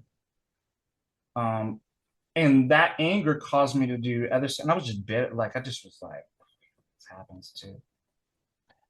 And I gotta look at who I was. And I'm like, that's a nasty person. I don't like them. I don't actually want to be like this. And I Oh, went to man. Father and went to confession, and I was like, he was like, who do you want to be? I'm like, I have a vision exactly who I want to be. I want to be the person that no matter what happens to me, no matter how bad, they're like, that man's just so full of joy. Nothing touches it. Wow, that's hard. That's That's hard. hard. And he was like, well, keep that vision in your mind. Don't let anything distract you from it. I'm Yeah. like, that's who I don't want to be known as the person that's like, oh, he's a really cool, funny guy when everything's going well for him, but he's just a mean son of a nasty dude Something goes wrong. when, it crashes his car or something. So God just gives me, I get these breakthroughs. It's still not enough to change me. I have to keep going through it, reincarnate. So God sends me more and more and more. And, of course, I complain and I yell and cry and scream like a baby when it happens. But the idea is like I'm making any progress. I talk to Father about, well, you don't want to see in this all or nothing. Because I'm like, because the devil will try to get me to despair. Like, oh, I back at it again, fell into the same sin. You're not making any progress. Well, that causes you to despair. So Father Russell gave me a good technique Hmm. Suppose it's anger. He's like, how angry were you at this person or this event? A day? I'm like, yeah, okay, a day, 2 days, whatever. He's like, okay, the next time it comes up, he's like, could you do 8 hours instead of a whole day? I'm like, Yeah, exactly. probably. We can probably do that. He's like, on the next time, 7 hours, 6 hours, five, four, three, two, as it goes. I'm like, yeah. Then you have a mark for like actually making progress. No. He told me that St. John Maximovich, where you're at, had actually a problem with anger. Mm. And Father told me the first thing to realize, because you want to personalize, this is me. And he's like, those aren't you. Those are thoughts and demonic darts hitting you. Now you're responsible for how long you mess around with it and entertain it and play with it. But can we decrease the amount of time that those arrows stay in your heart and soul and head? I'm like, yeah, I could work on that. And eventually we'll get you to the point like St. John Maximovich, I guess, had a bad temper and angry. And he would get those darts. They weren't him, they were the demons. But he had worked so far that when they happened, he could immediately, right, when he fell into, stop it and ask for forgiveness. So well, I guess somebody like dropped him in Potter or something like that, and he screamed at a parishioner and then immediately fell on the ground and Okay. asked the parishioners forgiveness. And it's like, see where he got like those darts still, because the demons know you, they know how you react, so they just keep shooting, right, to see if you react to them. Yes. So could we actually do that? So the only way to do that is practice. That's what I Yeah. realized. So it's hard. So let's get a template for like what it looks like for the Orthodox Christian in terms of healing when bad things happen, like how to view those. Um, One thing comes up, this goes all the way back to Aristotle's ethics, is something called moral luck. Mm. So the idea is human flourishing, um, happiness, eudaimonia, that the unimpeded exercise of like these basic virtues, living for Aristotle, a kind of rational life and different stuff. But then we have these really weird things that, well, somebody who's enslaved can't do that. So like there's certain things that people find themselves in situations which he calls moral luck. So that are out of your control that would impede that. Now, Dr. Patisis brings that up and it's really interesting. And then he gives it a different kind of perspective because there's no way to basically answer that in terms of Aristotle or secular philosophy. Because it's like it does really seem that one cannot achieve human flourishing through moral bad luck, bad. So, but these things happen to us. So orthodoxy brings something to the table here. Um, Now he states moral luck is divine providence, viewed through the eyes and experience of someone who, like me, is spiritually underdeveloped or undeveloped. It is divine providence in hazy outline before it has come into clear focus. But the idea of moral luck also includes the things that God does not will for our life, but somehow that he permits in a fallen world, tragedies and disasters and various kinds. And so we can think about, in terms of our conversation here and our consideration, betrayal. Because that's where we're like, why would an all loving God allow this to happen? It's not what he wills. And there's a sense of moral luck there. It's something bad that happened. And Dr. Patisse is saying that the Orthodox position is to see, but that itself is divine providence. That it's not the will, something could not be the will of God, but yet still fit into the general will of God. He, in the sense of he permits it And St. Augustine actually, and addressing the problem of evil and moral luck, uh, says God would only, this is in the Chittaron, God would only allow evil to happen if he could bring up a greater good Mm. than if he were to prevent it. And that's what divine providence is. But again, through our kind of, we can't clearly see. We don't even have a 30,000 foot vista to see how we have this very limited and actually spiritually undeveloped, you can't see, spiritually undeveloped eyes. So it's just a bad thing. It's just a betrayal. The key then is to be able to acquire the spiritual eyes to see how this providentially works. And Dr. Timothy Patricius goes on to state, in light of this, it's through our spiritual work. We ourselves help convert such disasters, even betrayals, from bad luck or tragedy into providence. Even the act of forgiving changes the moral status of what happened. And I remember too, Hmm. I love the liturgy of Saint Basil. There's a part in here where it says we call God to make the evil things good. But what's interesting is we're co-workers with God. So it's not, again, like I said, you go get him, Jesus. He's like, let's do it together. Yeah. So part of this is our spiritual work is, it's not just God converting spiritual disasters and even betrayals into something good. We're doing it together. He's like, let's do it together. And that there's the notion of communion itself. Well, let's think about, well, what does that mean that me actually forgiving changes the moral status of what happened? It's actually changing the universe, right? Morally speaking.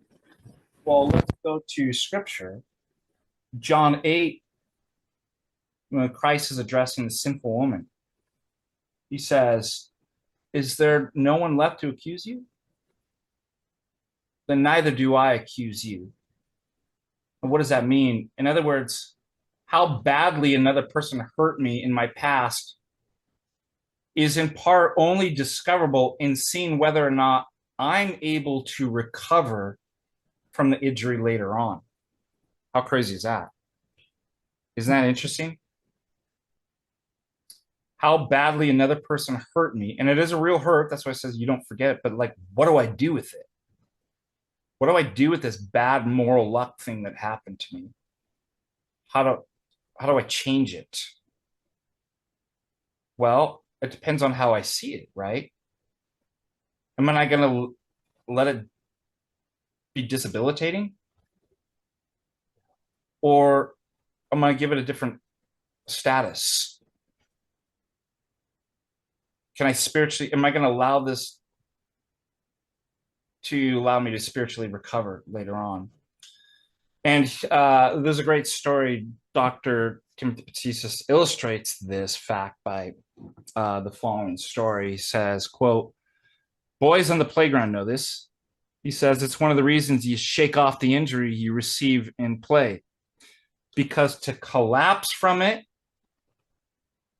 it is to accuse the one who hurt you of something more serious than they perhaps intended. Yeah.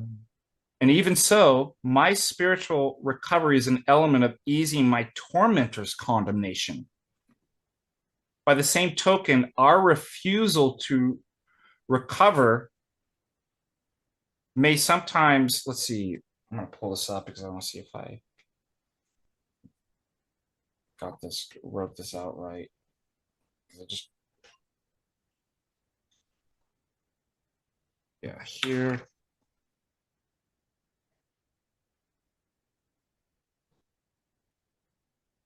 Sometimes it seems like it's our only recourse to justice. Or he states this, or this refusal is our revenge. Or it's even our way of staying in solidarity with others who have suffered like us, including Yes. our earlier selves, which Yes. we may imagine ourselves to be protecting by not growing forward. So what's interesting about that, it does more injury. It makes, when we refuse to release ourselves from that captivity of the memory of the past, it gives it an ontological status that it doesn't even have. Yeah. It makes it more evil. That's it. And That's we it. think we're doing justice. That's it. But isn't we could turn that around and be like, actually, the real revenge is to allow it not to do that. Then it releases me, it releases the other person, my future self, all these different things. God. That's what we have to do with bad moral injuries and betrayal. I can't give it more. And notice that's exactly what the devil is doing to us when we're in despair, like when a moral trauma had happened. He wants you to invest more in it, make it more evil, make it more, now spread it. Well, when your victimization becomes your identity is the absolute worst, then Yeah, you are in hell. yeah, it's exactly. And Um, I've done it. yeah, I have too. Yeah, exactly. It's hell. Now, what about moral luck, evil, divine providence, particularly in light again of the real evils of betrayal, because they really do something that the other evils don't. Luck, in this sense, Dr. P says, a brute randomness. It's just a sign. So this is interesting because when we say luck, what do we mean? Like, oh, it's just chance. It's just chance. It's not the way things supposed to happen. Just randomly went out. This thing happened to her. Well, how does that work in terms of providence? Because in the grand scheme of things, it's not that God is directly causing, right? We're not occasionalists and willing all those things. He allows them, right? He brings it all together. So there is no pure randomness or chance.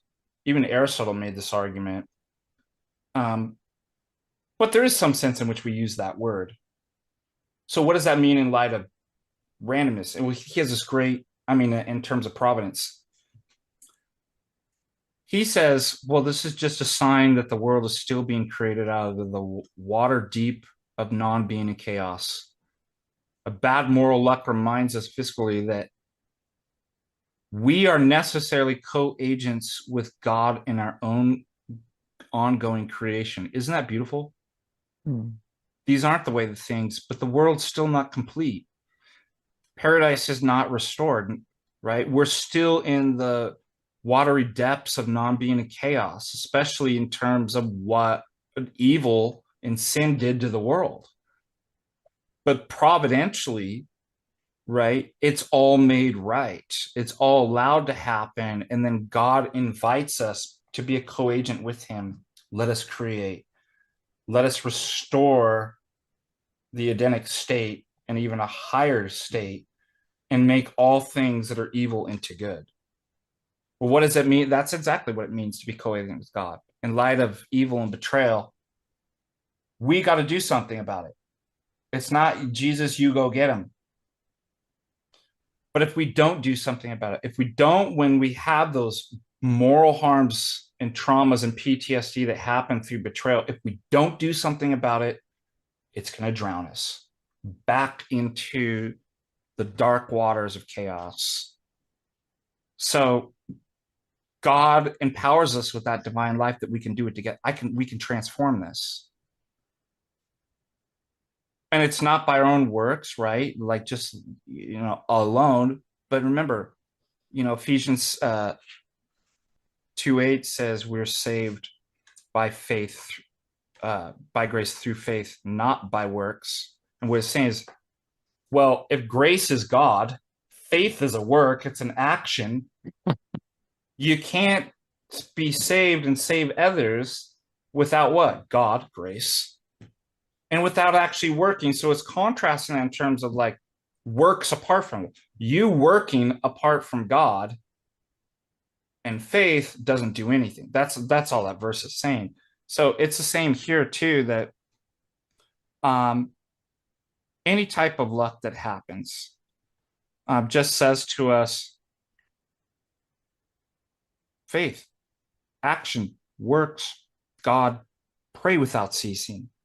For chaos and malice, Dr. Batista says, are still around us. And only the liturgy of our Lord and Savior Jesus Christ on the cross, right through this, I can only get to paradise through the cross, through the chaos, through the darkness, and the malice that's around us, that I can master them and turn them into life. Life comes through death, through grace. And that's what we've got to do with the trauma. The liturgy is stronger than luck. The liturgy is stronger than betrayal, stronger than death and sin. It's stronger than any trauma, especially betrayal. And you see this, and I'll quote this from Dr. Batistas, Christ's voluntary passion, his liturgy, was the stake in the heart of our subjection to bad moral experiences, to betrayal. And that's why in the Gospel of Matthew, if anyone come after me, he says, let him deny himself and take up his cross and follow me. For whoever should save his life will lose it. But whoever loses life for my sake will find it. So it's all inverted, right? And like the path to ever living life is death. It's to go into the chaos, into the betrayal, and to transform it, just like in the liturgy of St. Basil, to make what is evil into good. And there's only one way of salvation. Take yourself up, take up your cross. And I'm going to read actually a quote from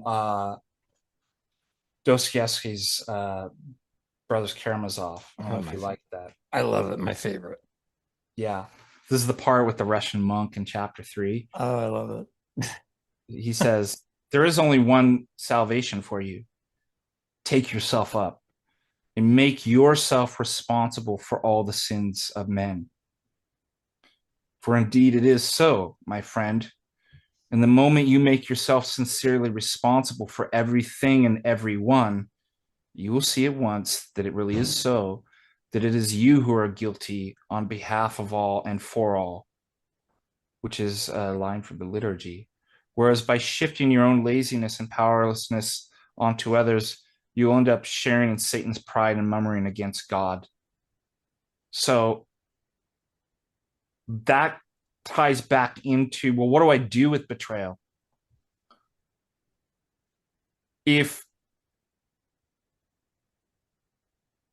I let it injure me, right, do you see how I'm ontologically participating in all the sins and crimes of the world in doing that?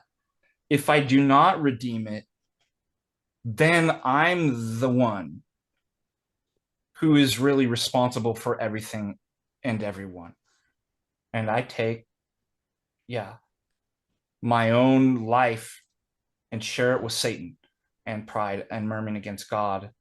So Batista goes on to state that so the simple Orthodox answer to these things, like betrayal and moral luck,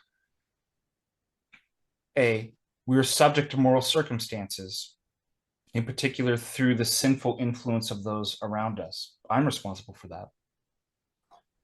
We do lack a perfect and complete self-determination. I acknowledge that. But B, if we are determined by others' actions, then so must they be determined in part by ours. That's what Dostoevsky was saying. In fact, others may be sinning against us because of mistakes we've made towards them. So that's why I cause further injury if I don't redeem that. And I'm causing, and I keep this in my mind all the time because I'm spiritually lazy. It's like somebody's like, well, if you don't do this, you won't be saved. I'm like, But if somebody's like, yeah, but what if you're sending people to hell by not doing that? I'm like, oh, that actually is kind of motivating for me. I'm like, that I might actually be willing to do something about. Um, and I have to see that yeah, I am responsible for, like, if I'm admitting they can determine me, right, through betrayals and right, what about me on them? What kind of mistake, and how does this all work from a 30,000 foot vista, let alone a cosmic perspective? So he goes on to state, therefore, C, could it even follow that sometimes those causing us to sin are doing so because of the impact on them of our own prior sins, whether of commission or omission? In that case, even what looks like our dependence on the other still contains an element of our own freedom. So finally, D, he Yeah. says, orthodoxy counsels us to repent, not of only our own sins, but those of the entire world. As Dostoevsky stated, as I mentioned, I must understand that I am responsible for the sins of the entire world. And this way, we address our responsibility more accurately. Account for the influence of anything, because when we say that anything that I've done, either in word, deed, intent,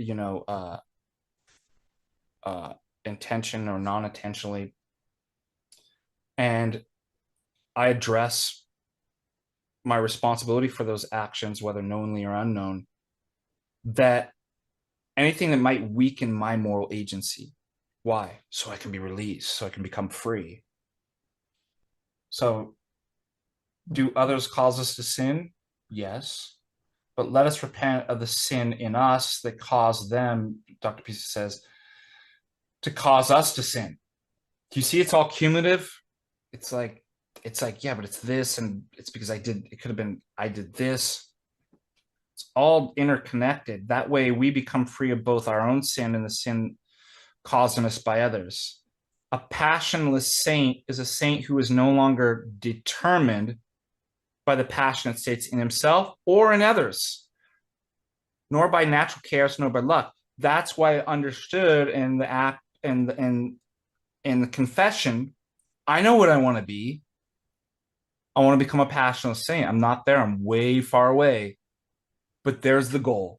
That's exactly, I do not, I want to be freed. I'm enslaved. I'm determined by my passions and the passions of others and what they've done to me. And I don't want it. I don't like it. I don't like who that is. And then the good news is there's a way out. There's a way to be released. And it's forgiveness, to be released from the captivity of the memory of the past. So let us forgive. Let us not be held by captive at any of our passions, but on the passions of the memory of the past. And here we return back to the theme of freeing ourselves from the captivity of sins, passions, evil, and the devil. And that's why the Gospel of John says, if the Son sets you free, you will be free indeed. And it's synergy, it's liturgy, it's kataholos, the synergy of let us work together to usher God's kingdom in, transform paradise lost into paradise restored. Let us be healed. Let us acquire the Holy Spirit, the Spirit of peace, that we may not only heal ourselves, but thousands around us. And anyways, I think that's a good place to end as far as my talk on that, the way out of captivity in the midst of betrayal and Awesome. what forgiveness means. Awesome. I just have a couple of quick questions. I don't want Absolutely. I can't add much. Um, because I was taking notes while you were talking. So you talked about release from the captivity of past and captivity of memory. That's really important because I think when we don't do that, I think our betrayer it's like Mm. they get like a double win. They get a double win. Yeah. They Yeah, make it because worse than it actually is. Yeah. yeah, I mean they broke us when they, betrayed us and then they broke us again. It's like it's like a bad kind of diabolical possession. I did look up a study, I mean, before um, we were talking just a couple of days ago. I thought this was interesting. It's the role of cumulative trauma, betrayal, and Mm, appraisals in understanding trauma symptomatology. And what they found was that trauma that is perpetuated by a trusted or depended upon other is more psychologically damaging than trauma perpetrated by a non-close other or mhm. non-interpersonal traumas. And they said survivors of traumas high in betrayal experience greater depression, dissociative tendencies, and post-traumatic stress compared to low betrayal traumas. I mean, you talked about that, but I think part and parcel of that reality that that those betrayals and traumas have been imprinted up upon your mind, kind of like physiologically. I think part of that is imprinting like new memories. For example, I talked about the priest that I trusted, Mm, instances where you take a chance, a leap of faith, and you trust someone and you're not betrayed. So I yeah. think part of healing is that I think that's kind of what you talked about too. Yeah, I think that's part of the reintegrating back into communion is you have to have those experiences. So you can't stay in your room. Like you got to start, you got to get a job. You have to start, meeting people and being back in communion and all the various aspects of human life so that you can experience whatever was broken. Be like, oh, it doesn't always break. This doesn't always happen. There's actually, yeah, I think that's absolutely essential to go through and experience so that those new memories then, so it doesn't, they're now the bad memory. You can only be released when it's brought into the context of good memories, right? Yes. Be like, okay, now I contextualize, like I get it. Yeah, I think you're right. That's a good point. One other thing I wanted to ask you about too was you mentioned despair, and I think that's the hole that people get into. And I think when you are depressed, and you talked about that. Um, I think you talked about it at length. Is it when you are depressed, it's hard to pull yourself out of. I think it's almost I don't know. I think it's almost impossible to do Yeah, is naturally, it's like I don't even understand how that all works because you don't pull yourself like so there is kind of a supernatural miraculous thing when it happens because you can't do it yourself. You know what it reminds me of? Uh it's like the cycle of addiction. So if we focused on like drug addiction or something like that. So in rehabs, they typically will say that, well, they try to find the underlying reason. So there's some type of moral trauma that actually happened in one's life. Why you go to things like drugs or anything, pornography or, food or whatever it may be to kind of mask and comfort that, right? So that's why in therapy, this is just, in rehabs or anything, they try to uncover like what's the underlying moral trauma that happened that led you to. Now, the cycle is so some moral trauma happened, right? Then you turn to something that kind of masks that or gives some sort of kind of superficial kind of instantaneous comfort, but you realize it's not good, and it caused immediately after the kind of high, and it could be any, it doesn't have to be drugs, it could be anything. The high wears off, and then what do you feel? Shame. And then you're back in a worse spot, right? Or the same spot. And then what do? You do the thing that you go to the drug of choice to, and then you're stuck in a, and so the therapist has to realize, okay, there's got to be a place like where somebody else breaks in and breaks you out of a cycle. Um, I think despair and depression work like that too. You're in like an infinite cycle loop, right? All the way down into nothingness.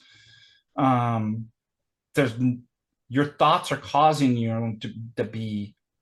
That's why it's kind of like a biofeedback loop. You can't get your thoughts to get you out of it because your thoughts are what's keeping you in it, and it gets you going in the circle. That's the way I kind of view it. So it's like somebody or something has to break in and pull you out of it or break and then that's brings you back into kind of a communion and kind of reestablishes you. But yeah, I definitely, just reflecting on my own time and despair and depression, it's like, it's exactly you're your own worst enemy. It's like, and then that's really depressing if you come to the realization that like there ain't anybody to blame. It's my fault that you're really lost. You You're, hate yourself, yeah, because like I can't even blame anybody. I've got myself in this situation. I just hate myself for yeah. yeah. It might not be your fault that you initially got there, Yeah. but you're playing a role Yeah, now in you staying there. you are the one doing it to yourself, right? Yeah, oh my God, Nobody that's else hard. is keeping you in there, but you can't get yourself out of it because you're the problem. You know what I mean? Like it's like Exactly. trying to have like a schizophrenic mind like heal itself with schizophrenia and know the solution and reality, but it's the mind that's the problem and it can't find the solution because it's diseased and can't. We're like that too. It's like I'm doing it to myself. Like I'm in. So yeah, whatever moral trauma is not initially, I gave it something more, like you said, than what it actually was. Now I'm just stuck doing it to myself. Like, and that's total isolation, and that is kind of what depression, despair is. Yeah. What, this is probably the main thing I'm interested in. What, what does orthodoxy have that, say, other maybe Christian religions don't have in terms of people healing from betrayal?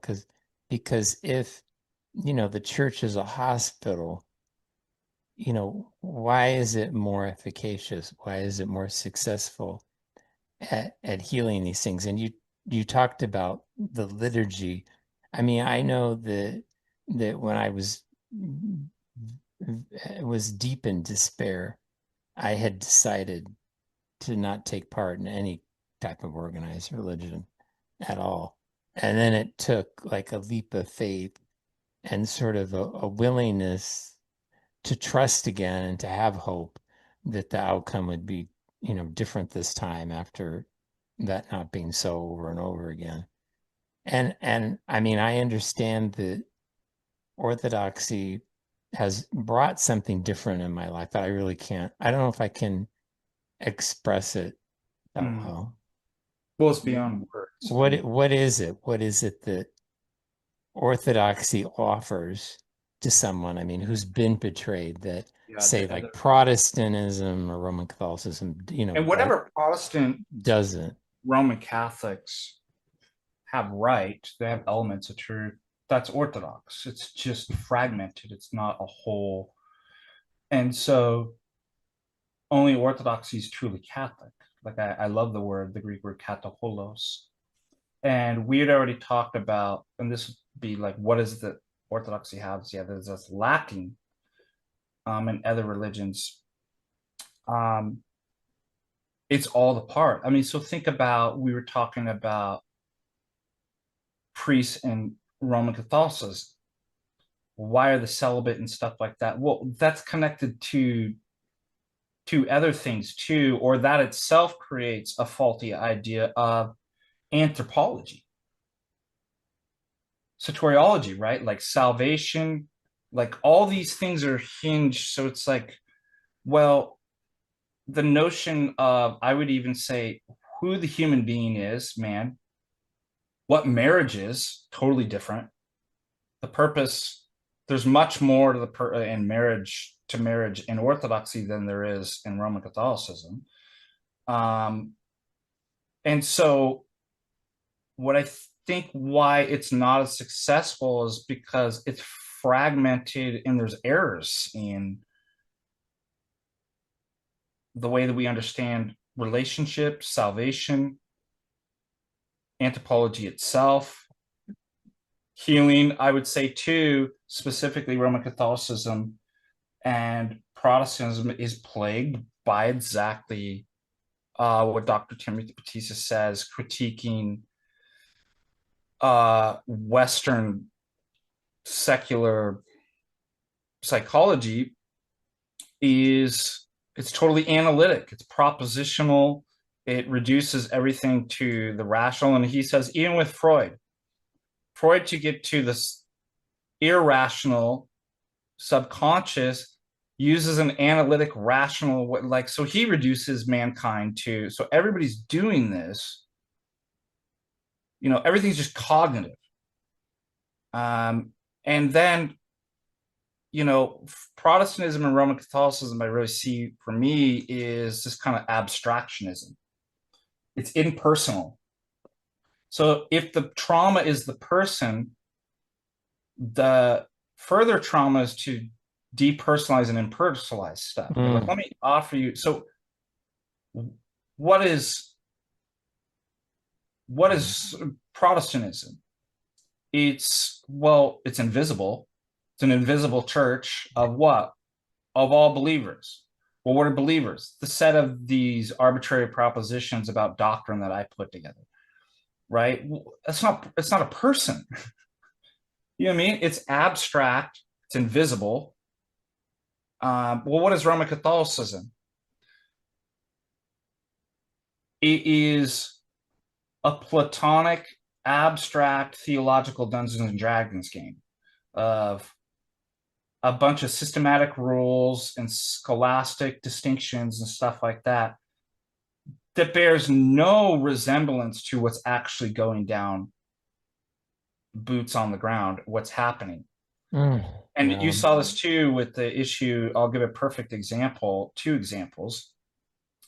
They divorce it from the reality. So the real becomes the abstract, which is not the real. That's dependent upon the real. So they invert everything. So, for example, the last pope blesses same-sex couples. Now, we all know what he believes about that stuff. Like, anybody that has eyes can see, right? Like, that he has a queer agenda, and he's just pushing the envelope. So what do the Roman Catholic theologians do?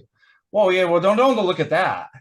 See, if we abstract and we take his words and we analyze this rationally and philosophically, the word doesn't actually have to mean that, right? And they play this semantic and logical sorcery game, right? Well, it's just totally not real. Do you know what I mean? That right there, what's going on in the Vatican is real. Okay, same thing happens with this recent debate that we know what's going on. They're perennialists. Anybody can see it. They're worshiping with pagan tribes, praying with, right? Pachamama, these pagan idols, kissing the Quran, praying with, they're perennialists. Oh, no, that's not actually, but you see, if you don't look at that and you bring on two Roman Catholic philosophers to debate me, we can talk about my beautiful philosophical semantic theory about how that's not actually what's going on. And do you see what I mean? It's a total, it's like, it's all abstract. It's impersonal. This is the incarnation of the stuff that's happening. It's the real. So that's what orthodoxy brings to the table. Orthodoxy is not a set of dogmas or it's a system. It's a person. Wow. Jesus Christ. All the dogmas are emergent phenomenon from that. They just reflect what. So notice we have it inverted. It's not the system and the propositions and the analytic truths that are the truths. It's the incarnational reality of Jesus Christ. It's this person standing here before me, which is exactly what we're talking about. That's how healing works. And when I go the other way, this is actually what tends to make the situation worse or doesn't do anything at all. So I think that's really what is going on is that it is not the depersonal, it's the personhood. And I talk about this philosophically all the time. The West, and specifically Roman Catholics, put essence first. This is called Greek ontology. And then they add on the other stuff, like oh, well, we know there's one God, the philosopher's God, like Aristotle. Now we'll just argue the Trinity, right? Later, what does Orthodoxy do? Just the reverse and the inverse. Personhood first. God is the Lord who revealed himself, not that we philosophically argue to, and he reveals himself as a Trinity. Person starts first, then the other stuff. And so, well, let's think about this in terms of therapy. Persons first. That's why it works. Hmm. That's why I really think it works. And it's not fragmented, it is the integrated whole. So when we say liturgic, like liturgy is the opposite of war, not peace. And that's where therapy and healing happens. We don't mean just St. John Chrysostom's liturgy at 10 a.m. on Sunday. The whole life, your whole being is liturgical. Yeah. So if you fragmented yourself and you're unwinding, then it's to be reintegrated. And liturgical is the whole context of the world. The whole world is liturgical. The whole world is filled with the Holy Spirit and integrated in this way. And only Orthodoxy provides that. That's One last question. So to people who've been betrayed, sometimes severely, and I think it's more detrimental the younger it happens. But what, what do you say to those people who've lost trust and they really don't, I mean that they don't, they want to be healed. I think everybody instinctively wants healing. I don't think anybody is enjoying their misery, but they've lost trust and they can't really make themselves vulnerable again to what they would think is a possible, being betrayed again, because I think you do become really guarded and you shut yourself off. yeah. What kind of goes back to what I was saying is earlier, there isn't anything that you say Mm. because those words are empty and going to cheapen. Um, I have to be a close sufferer with the person in silence first. That's the only way that like some level of trust is going to be reestablished because words are just empty, right? Words no longer have like, oh, everybody says they're sorry.